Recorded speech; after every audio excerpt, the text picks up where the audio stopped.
Olá, tudo bom?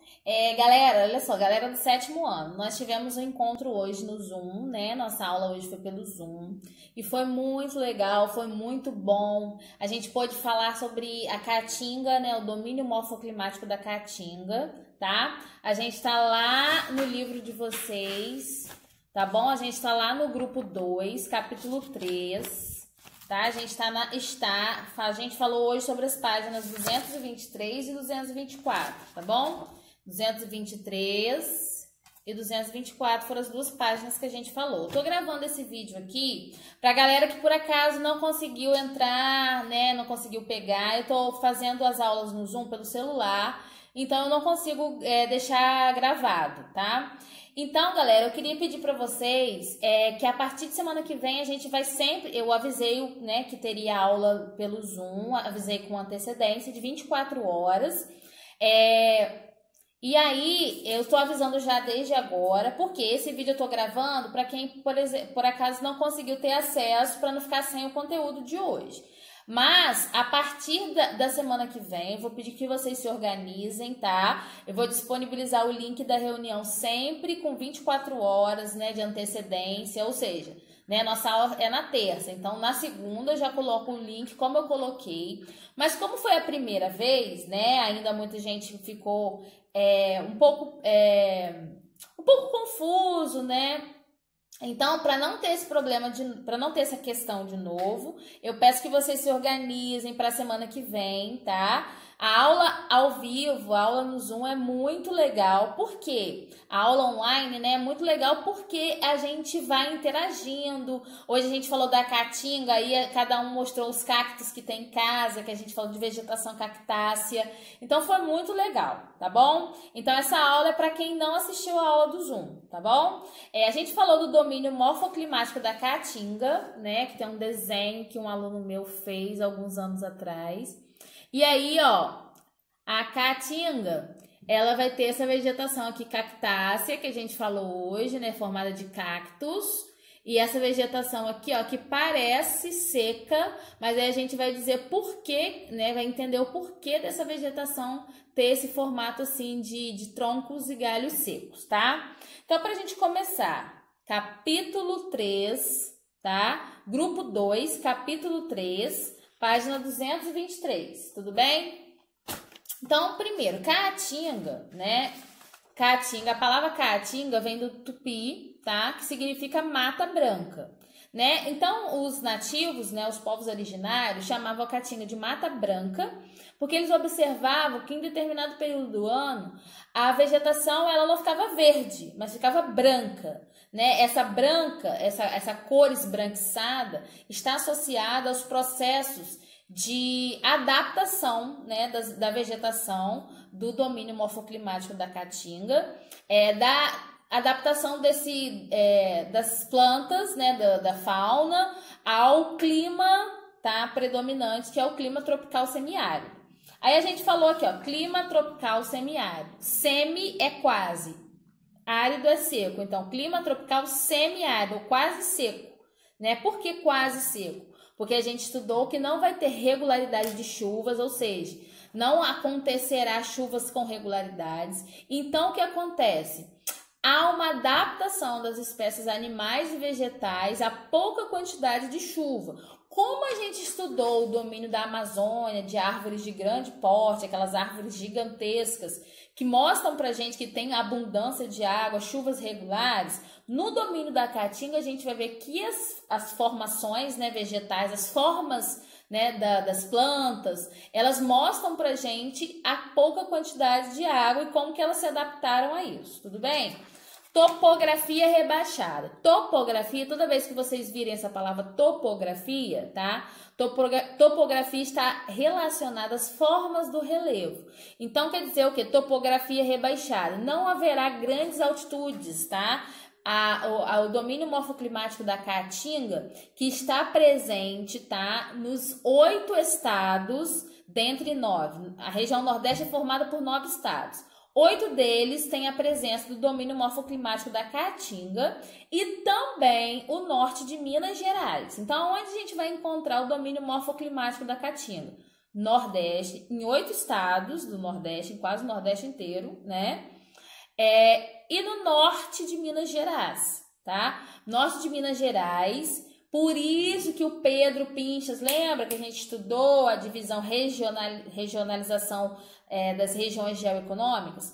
Por isso que o Pedro Pinchas coloca o norte de Minas, essa partezinha norte de Minas, pertencendo à região geoeconômica do Nordeste. Porque Minas, todo mundo sabe que pertence à região Sudeste, de acordo com o IBGE. Só que o Pedro Pinchas, na regionalização das regiões geoeconômicas, ele pega o norte de Minas e inclui aonde? No Nordeste. Por quê? Por conta do clima, tá? Semiárido e por conta das características, tá? De clima, de vegetação e até características sociais que ele vai observar no sul de Minas, no norte de Minas. Tudo bem? Então, a gente tem clima tropical semiárido, topografia rebaixada, então a gente não vai ter grandes altitudes, tá? Vegetação, como que serão as vegetações? Vegetação com árvores baixas, tá? De pequeno e médio porte, porque essas árvores de pequeno e médio porte, elas nos mostram que estão adaptadas a pouca quantidade de chuva. Porque se as árvores são muito altas, elas vão precisar de muitos nutrientes e muita água para poder se manterem saudáveis. Então, o que acontece? Vegetação de pequeno e médio porte mostra pra gente essa adaptação da vegetação com o clima, tá, local. Troncos tortuosos, espinhos, aí a gente falou dos espinhos que, por exemplo, na vegetação cactácea, né? Na vegetação de cactos, os espinhos são uma forma da planta se proteger contra os animais herbívoros, né? Porque esses espinhos, tudo na natureza é muito inteligente, como a gente falou na aula. Tudo que existe na natureza existe por um motivo, por um propósito. A natureza é muito inteligente, ela é muito sábia. Então, o que acontece? Esses espinhos irão funcionar como proteção, tá? Para essas plantas, para elas protegerem dos animais que comem plantas, né? Dos animais herbívoros, tudo bem? Folhas que caem. Essas folhas que caem, aí a gente estava falando em aula. Por que as folhas caem? Faz parte do processo natural?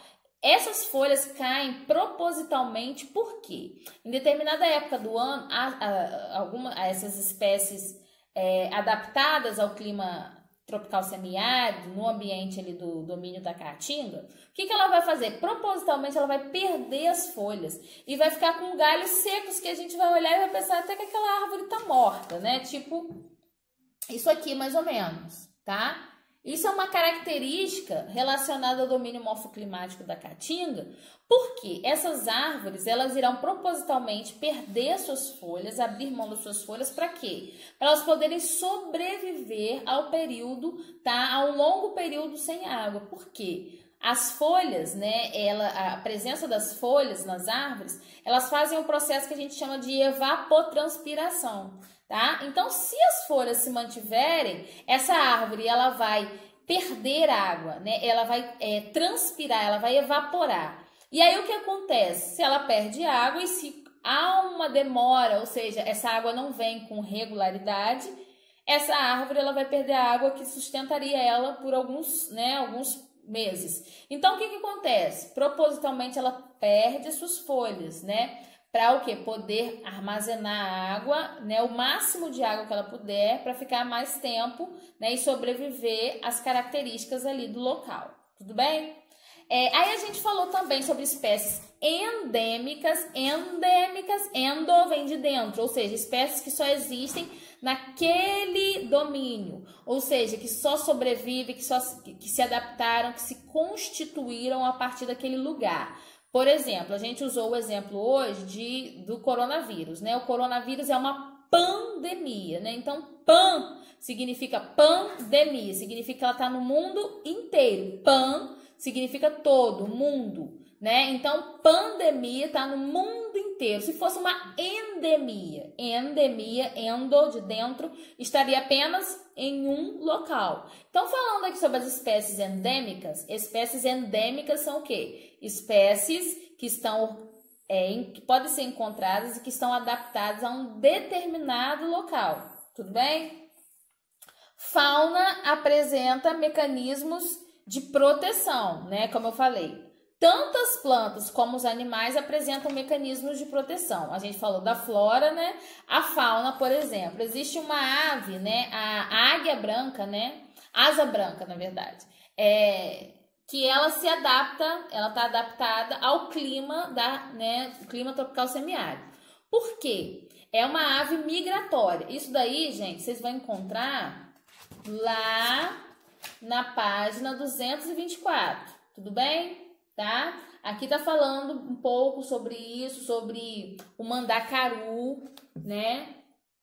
Esse aqui, ó, que é uma espécie endêmica na Caatinga, tá? Vai falar sobre a asa branca e como que essa ave, né, sendo uma ave migratória, tá? Como que ela migra, ou seja, como ela se muda do local quando há o período da seca para ela poder sobreviver. E como que isso funciona como uma adaptação ao clima local.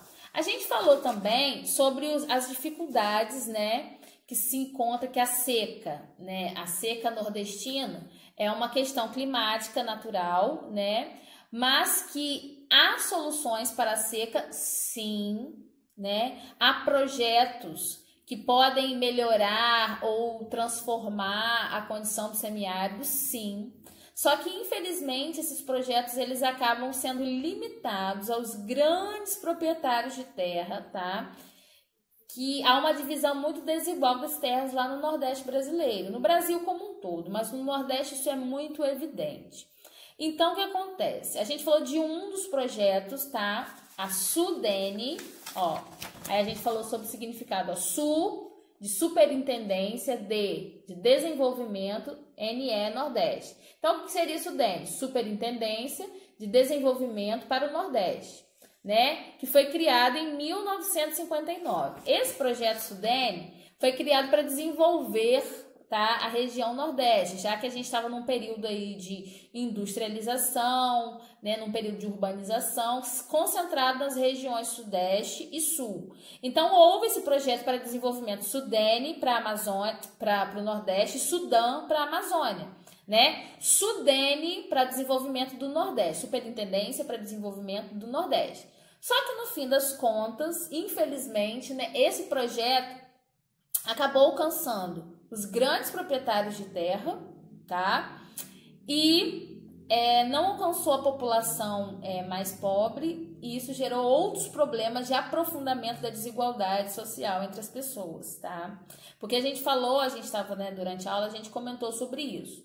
Se uma pessoa pobre já enfrenta dificuldades muito grandes, imagina uma pessoa pobre ainda no contexto de clima semiárido, né? Imagina essa pessoa agora no período do coronavírus, né? Como que as dificuldades são ainda maiores a partir das características climáticas locais e a partir das políticas que acabam não beneficiando essa pessoa que mais precisa.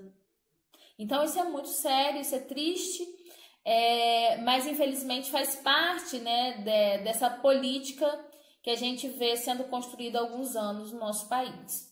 E aí, galerinha, tá? Frisando mais uma vez, semana que vem aula no Zoom. Carreguem os celulares, fiquem a postos. Vou disponibilizar o link com 24 horas de antecedência, tá? Pra gente começar a aula. A gente conseguiu hoje ficar mais do que 40 minutos. O Zoom hoje possibilitou. A gente ficou mais de uma hora, acho que mais de uma hora a gente ficou no Zoom hoje. Foi bem legal, foi muito bom encontrar vocês. E eu vou pedir para casa as páginas 236 e 237, tá? Então, eu vou pedir para fazer essas páginas. Quem não assistiu a aula no Zoom com essa explicação que eu dei já consegue fazer. E na próxima aula a gente se encontra no Zoom novamente para a gente fazer juntos, corrigirmos juntos essas páginas. Tudo bem? Beijão e até a próxima!